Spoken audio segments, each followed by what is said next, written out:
All right, so first of all, talk to me about how the election's been going so far. You were telling me that you've been pretty busy with, getting on the street corners, holding up those signs. Right, it's been a great race. We've been out with meet and greets. We've had 25 individual meet and greets in people's homes. We've knocked on more doors than I can count. We made at least 10,000 phone calls. We've got a lot of media ongoing, and it's just been a really, really fun time to connect with the voters and hear what they have to say. And really, traffic is the number one issue, and growth control is number two. So we found that out, and fortunately, we have good plans for that moving forward. Yeah, I was about to say, what do you hear most when you go out to these meet and greets from the voters? Mm-hmm. And that's it. I mean, they all want to know, why is traffic so bad? And a lot of times, I'll educate and say, the reality is we had the greatest economic blessing of our lifetime with U.S. Army Cyber moving here. And all those folks are jobs and money pouring into our local economy, but they've overwhelmed the system. And you can only build roads so fast, only build infrastructure so fast. You have to have the funding to do it. We've been fortunate because we have it. It's just there's a lag behind getting some of the stuff done. But just walking people through that process has been, I think, educational for me as well as them. Yeah, I feel like people think, okay, this road needs to be widened. You can snap your fingers and get to work on it. But there really is a process, a long process. I mean, Flowing Wells Road has been in the works for a number of years. Correct, and that should start this summer, by the way, just as a micro item.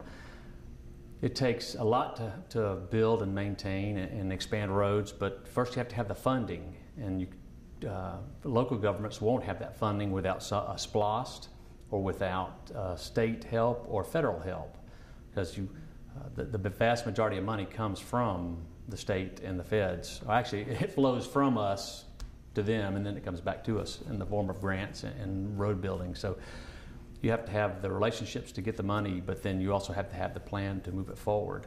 And so Columbia County has been blessed in that regard. And you've really been behind transportation, making sure that a lot of road work, gets done on time as scheduled. Why do you feel so passionate about it? Well, I got elected. I took office in January of 15, and within a year, all the folks were moving here for U.S. Army Cyber, and the roads were in District 1 were backing up so much that I knew that there was a major issue. So I went to the county and said, what quick fixes can we put in place? Where can we relieve some of the pinch points? And so we got Steve Castle, great traffic mind, great traffic engineer, and we have 5 or 6 or even 7, I can't remember them all now, places where, like on Fierce Ferry and North Bel Air, add a turn lane in front of Lifesaver, expanding the entrance to Jones Creek, giving a suicide lane for folks to turn in, just anything we could do to relieve the pinch points.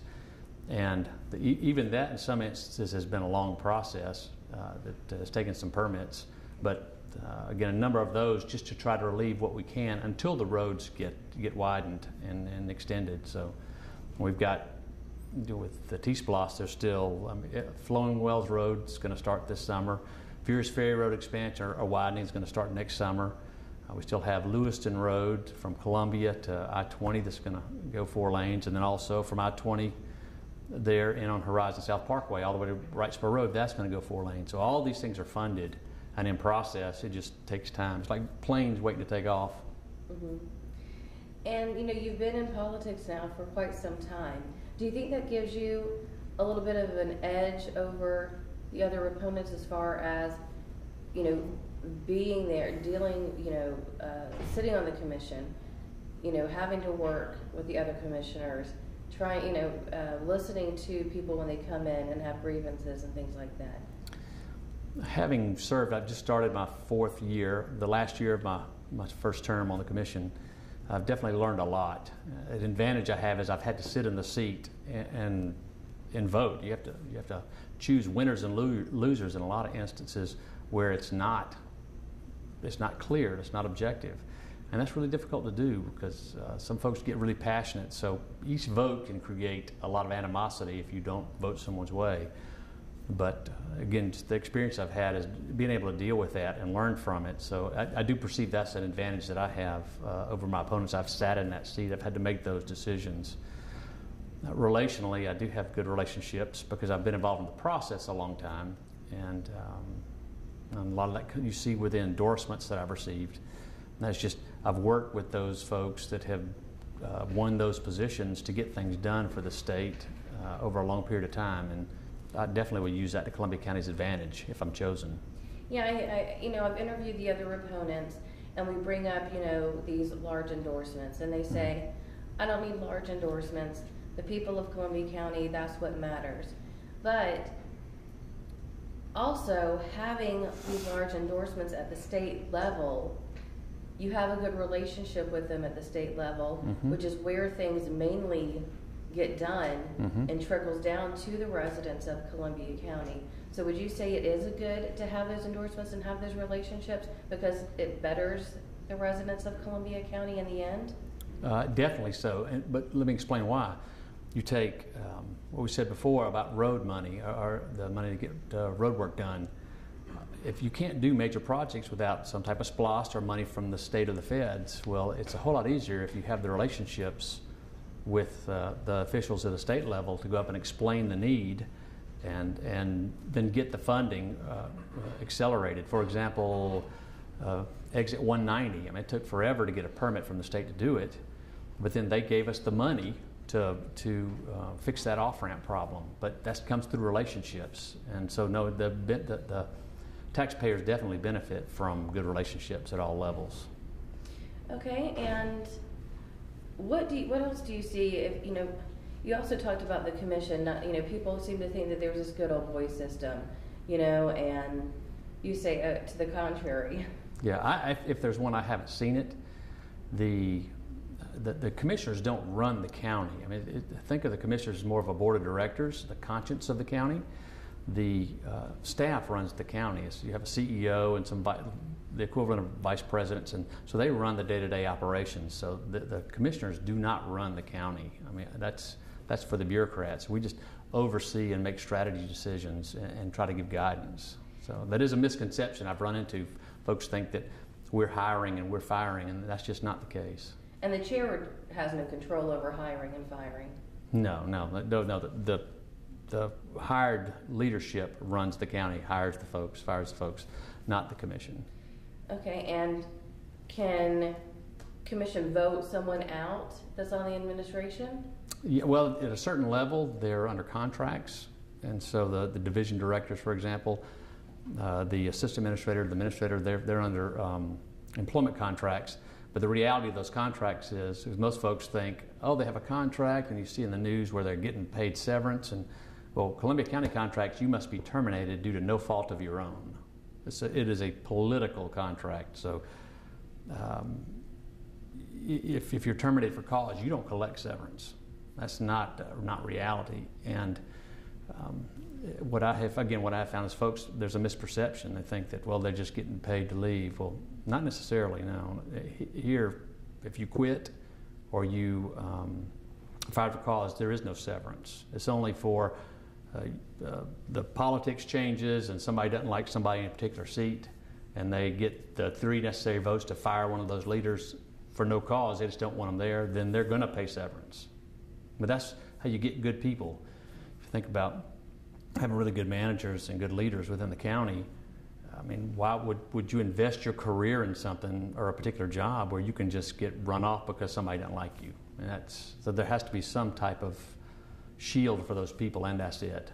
But still, they commit a terminatable offense, they're out of here, and there's no severance. Now, because you are sitting on the commission, I do want to ask you this as far as, recent allegations about misuse of SPLOST dollars. Mm-hmm. You're on the commission, you know where SPLOST dollars are going. Is there any truth to that? Not as far as I'm concerned. I've looked at the data, and I don't have all the questions. I haven't heard all of the questions that another candidate has, but I would be shocked if there's mismanagement. People can say the county doesn't cut the grass on time or doesn't do whatever on time, but when it comes to the finances, they're buttoned down. So that's something that I don't believe, but I'll wait and see till we actually get the questions. Okay, and if you're elected chair, what are your first number one priorities to do, or where do you see how do you see yourself acting as chair for the people of Columbia County? Well, one is just to continue this progress that we're making with the roads. We mentioned the different funded projects that are already on the table, but the growth has continued to come. And it's been probably 3 weeks ago I was in a meeting at Fort Gordon, and they said the growth was going to accelerate.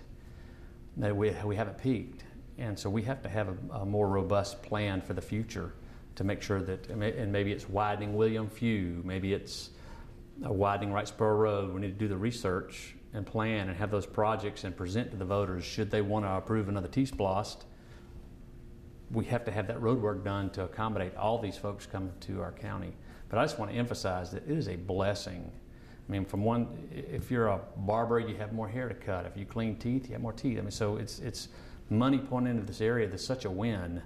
The downside is that, all right, our roads are congested, but I mean, that's going to be fixed. Regardless of who wins, it's going to be fixed because the fix is in. And that's the biggest benefit for the citizens. And a lot of people in Appling, they're worried about the growth heading out that way. We all know it's inevitable. Is there a way to work with them or get them more involved with what the county is thinking about doing or doing? Because I know meetings are held, but is there any other way to get them involved or maybe have a win-win for those people? Well, we do have the Vision 2035 plan, which I think we had comments from, 200-300 citizens on what they wanted to see. And so the county is working to stay within the guidelines of that plan. That said, all of the development really is going to be private development. So they have to come forward, a developer would have to come forward with a plan for houses or retail or whatever the case may be, and present that public, get the zoning approved, get commission approval if there's actually a change in the zoning. All that information is actually on the county website. If you go to the GIS section, you can pull up everything that's going on, and there's an icon where every event could be. And you touch that, or you click on that icon, it gives you every piece of paperwork.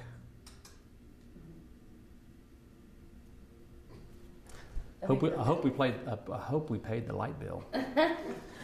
This would be a good time for me to talk. Okay. If you go to the website and click on the icon on the map, it gives you every piece of paper that is involved in that rezoning or that project. So everything is totally transparent. It's just we've got to get folks to engage and make sure that they see it and understand it. Speaking of engagement, you recently had a budget meeting with commissioners. I understand that it was advertised, and when I heard about the turnout, I was very surprised because you hear Columbia County residents talk about, they question the budget, they question where finances are going within the county, but I hear that only maybe 1 or 2 people showed up to that. How does that make you feel? One person showed up, actually Connie Malier, who's running for office. Outside of that, my perspective is people elected me to do that. I mean, we have a representative government, and so I'm on it. And although I'd like for folks to come up and ask questions, on the other side, I like to think it's because they trust my judgment. They know that I have their best interest at heart, and we are managing the details. I mean, that's one thing that's for certain. So it's like, did people not come out because they trust the government, or did they not come out because, I just don't see. You'd have to ask them. Yeah. You'd have to ask them, but the county's going to continue to march forward regardless, and we're in great shape financially. The county is. I mean, I don't know that it could be run any better than it is with the AAA bond rating. Last time I checked, we're at about 20% of our debt capacity, 22%, and so accelerating the payments on that to pay stuff off. Actually, it would be a lot less had the voters not approved the GEO bond this past fall. So we stay very, very low as our debt capacity. The interesting thing, too, is if you look back to the Great Recession, and I wasn't on the commission at the time, but they didn't miss a beat. I mean, they downsized, they rode as people left, they didn't replace them, and the commission has actually lowered the millage rate 3 times in the last 10 years. So as the property values go up, the commission is lower. The commission is doing its part lowering the millage rate, lowering taxes. So if somebody says their taxes on their house has gone up, it's because the value's gone up, which is a good thing. We all want our value to go up, so it's more of an asset for us. I do want to ask this because, Chairman Ron Cross, before he leaves, during his tenure as chairman, he, voted to set term limits. Do you believe in term limits? Absolutely. Absolutely. I mean, for a commissioner, it's 8 years. You can serve 2 terms. Now, if I had stayed a commissioner, if I ran again for District 1 and won, then I'd have those 8 years and I'd be done. But I'm giving that seat up. So it is a fresh start for me in this race. But absolutely. I mean, I think we should have term limits, frankly, across the board in all offices. Also, sorry I had to cough and I lost my train of thought here. We talked about term limits. As far as the campaign goes, starting to be, it's been getting messy a little bit, but you seem to be a candidate that kind of steers away from all that. I'm not engaging in drama. I'm not attacking my opponents, regardless of what's said about me or my family or anything else. I'm just going to stick with the issues. Win, lose, or draw, that's who I am, and that's the way it's going to be with me, so regardless. Now, is there anything that I didn't touch on or say? I mean, I'm sure we could go on forever, but I only have 1 minute and 30 seconds to put all this together. Right. But, what would you, is there anything that I haven't touched on that you'd like to say that, to the Columbia County residents, or any, more of your platform that you'd like to share? Well, so we've talked about traffic, we've talked about quality of life, quality of life issues. I'm a strong supporter of the Sheriff's Department and the Fire Department to continuing to fund, to make sure those, because operations are solid. To me, what makes a great county is good schools. We got them. A top-rated fire department, we got it. A top-rated sheriff department, we got it. We just have to stand behind those and make sure that they have what they need to continue to provide those services. And we take care of those folks. They're actually doing the work. I mean, it's a, when you and I don't go to work every day being concerned about getting shot.